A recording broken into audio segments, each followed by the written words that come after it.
नमस्कार दोस्तों, मैं हूँ मुकेश टंडौतिया।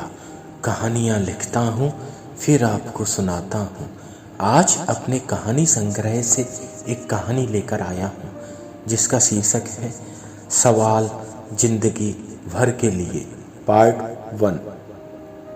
जिस प्रोजेक्ट के लिए राज को हेड बनाया गया है और वह उस प्रोजेक्ट पर दिन रात मेहनत कर रहा है, तभी राज को बताया गया कि उसके इस प्रोजेक्ट में एक और इंजीनियर को शामिल किया जा रहा है जिसने अभी अभी कंपनी ज्वाइन की है। उस इंजीनियर को स्वयं कंपनी के एमडी द्वारा चुना गया है और उन्हीं के कहने के अनुसार वह राज के साथ इस प्रोजेक्ट में काम करेगा। राज ने बॉस से कहा कि उसे इसकी जरूरत नहीं है, वह अकेला ही इस प्रोजेक्ट को पूरा कर लेगा। किंतु उसे बॉस ने समझाया कि वह ऐसा इसलिए नहीं कर रहे हैं कि उन्हें उसकी काबिलियत पर कोई शक है, बल्कि वह तो इसलिए कर रहे हैं कि उस इंजीनियर को टीम में शामिल कर ताकि उसके बोझ को कम किया जा सके। उसकी सहूलियत के लिए यह किया गया है। बॉस से बात करने के बाद राज ने उसे टीम में शामिल करने की हामी भर दी। वह भी राजी हो गया। राज बॉस के साथ केबिन में बैठकर उस प्रोजेक्ट के बारे में डिस्कस कर रहा था कि तभी मे आई कम इन सर कहते हुए एक लड़की अंदर आई। बॉस उसे देखते हैं। ओह दीपशिखा, कमिंग कमिंग, हम आपका ही इंतजार कर रहे थे, आओ बैठो। सॉरी, आप दोनों का मैं परिचय कराना तो भूल ही गया। दीपशिखा, ये है मिस्टर राज जो इस प्रोजेक्ट के हेड हैं।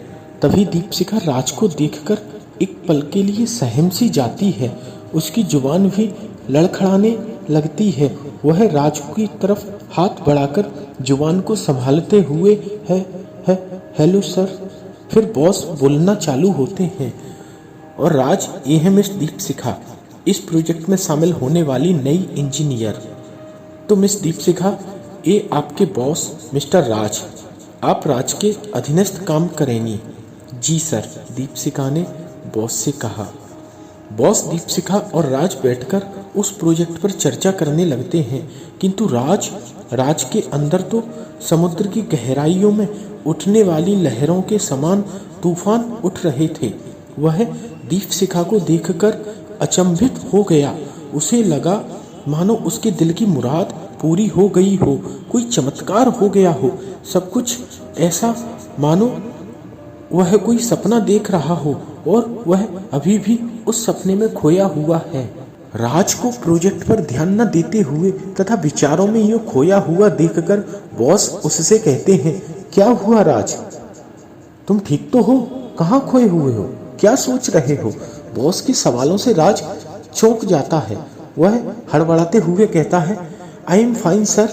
क्या कुछ भी तो नहीं, बस प्रोजेक्ट के बारे में ही सोच रहा था। खैर छोड़ो, जाने दो। चलो अब तुम दोनों इस प्रोजेक्ट पर काम करो, मुझे और भी काम है। कहते हुए बॉस अपने केबिन से बाहर निकल जाते हैं। पूरे दिन दीपशिखा और राज प्रोजेक्ट पर काम करते रहते हैं। घर पर राज अपने कमरे में बैठा सोच रहा है।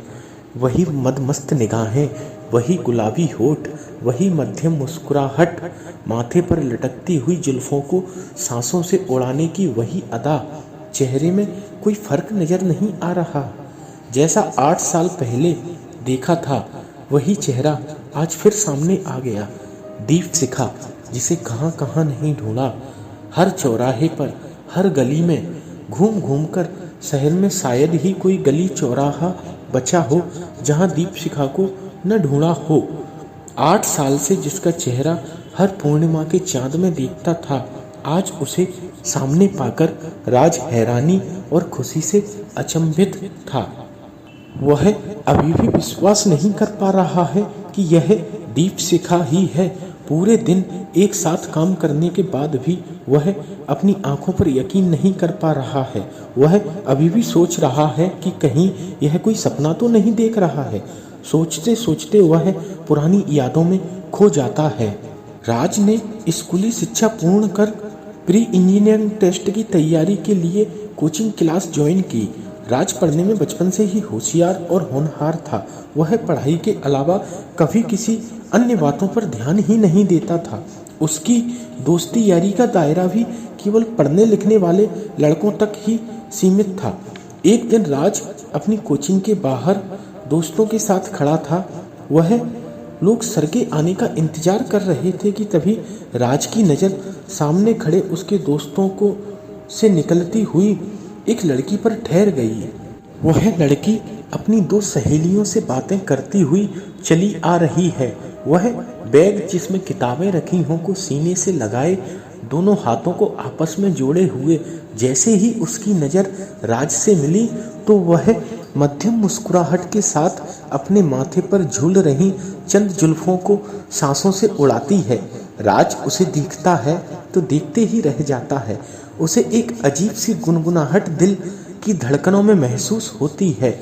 उसकी ये मुस्कुराहट, ये अदा दिल के किसी उस कोने को छू लेती है जिसके बारे में स्वयं राज को भी नहीं पता।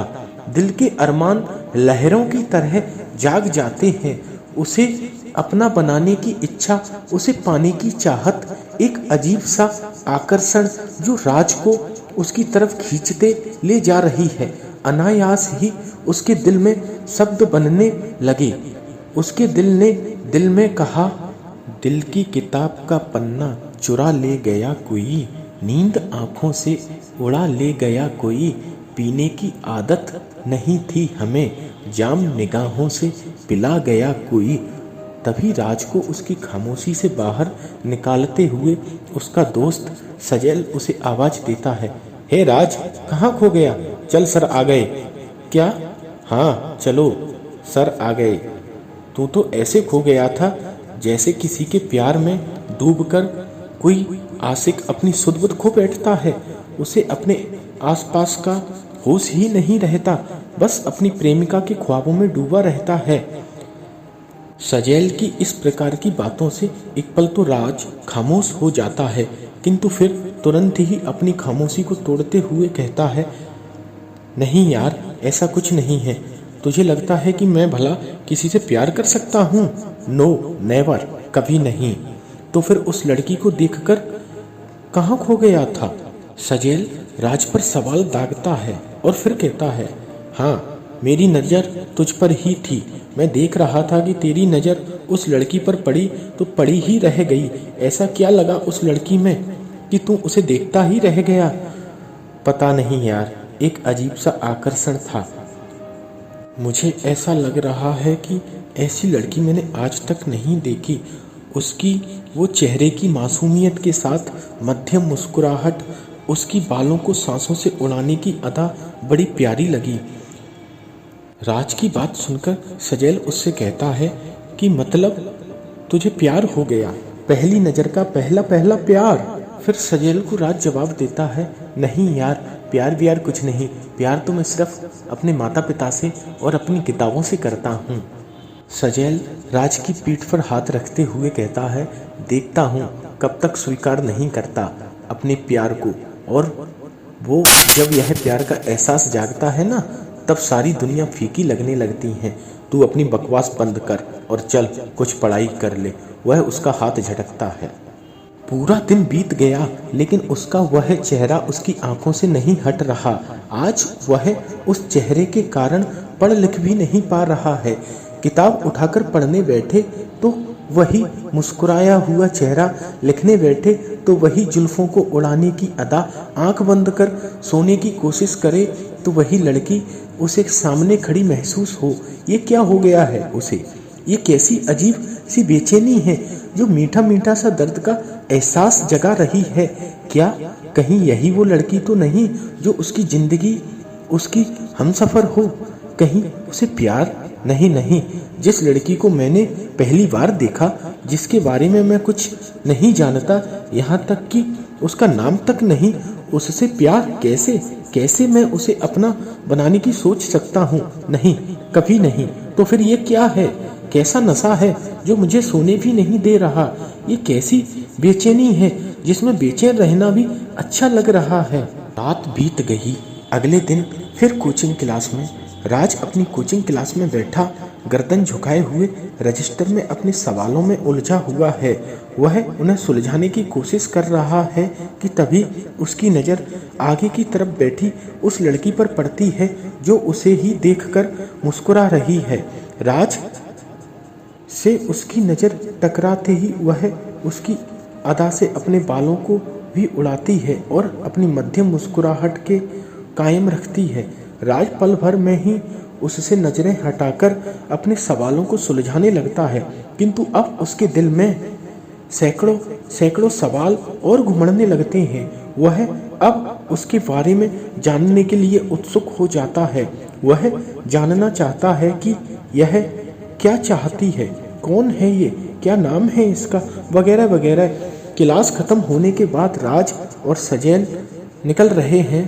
तभी राज सजैल से पूछता है कि यार सजैल, एक बात बता कि यह लड़की कौन है, क्या नाम है उसका, कहाँ से आई है, कौन सी लड़की, किस लड़की की बात कर रहा है। सजैल अनजान बनकर उससे कहता है, अरे वही लड़की, वही वाली कल ही आई है जिस पर मेरी नज़र ठहर गई थी। तो सजैल उसकी टांग खींचते हुए कहता है, अरे तो ये बोलना कि तेरा पहला पहला प्यार, जिसे देखकर तेरी रातों की नींद और दिन का चैन खो गया, जिसकी मदमस्त निगाहों का तुझ पर नशा हो गया। तो फिर बक बक करना चालू हो गया। राज थोड़ा खींचता है तो सजैल उसे जवाब देता है, नहीं यार, मैं तो तुझे सिर्फ एहसास दिला रहा था कि तू उसे प्यार करने लगा है। खैर छोड़, मुझे पता था कि तू उसके बारे में मुझसे पूछेगा, इसलिए मैंने पहले ही पता लगाकर रख लिया। इसका नाम दीपशिखा तिवारी, पिता फॉरेस्ट ऑफिसर हैं और यह भी हमारी तरह ही प्री इंजीनियरिंग टेस्ट की तैयारी करने आई है। सजैल से इतनी जानकारी उसे पर्याप्त न लगी। वह उससे फिर पूछता है, यह कहाँ पर रहती है, फिर तो तूने इसका पता, फ़ोन नंबर वगैरह भी ज्ञात कर लिया होगा। अब राज की उत्सुकता उसके बारे में सब कुछ जानने के लिए और बढ़ गई। वह दीपशिखा के बारे में सब कुछ जानना चाहता है। नमस्कार दोस्तों, ये था मेरा पार्ट 1। अब बहुत जल्द मिलूँगा सवाल ज़िंदगी भर के लिए पार्ट 2 के साथ। जब तक मेरा चैनल लाइक करें, सब्सक्राइब करें। धन्यवाद।